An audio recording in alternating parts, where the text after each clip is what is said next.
Assalamualaikum warahmatullahi wabarakatuh. Bertemu kembali di Aceh Gallery, channel khusus sejarah Aceh dalam Sejarah 1 Menit.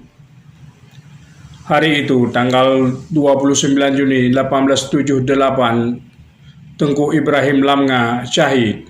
Peristiwa ini sangat memilukan hati Cut Nyadin dan seperti tidak percaya kejadian tersebut terjadi, dan sehingga ayahnya Nanta Setia menenangkannya seperti diceritakan di dalam buku Lulof Cut Nyadin, Hikayat Pahlawan Putri Aceh. Sabarkanlah hati anakku, teguhkanlah iman.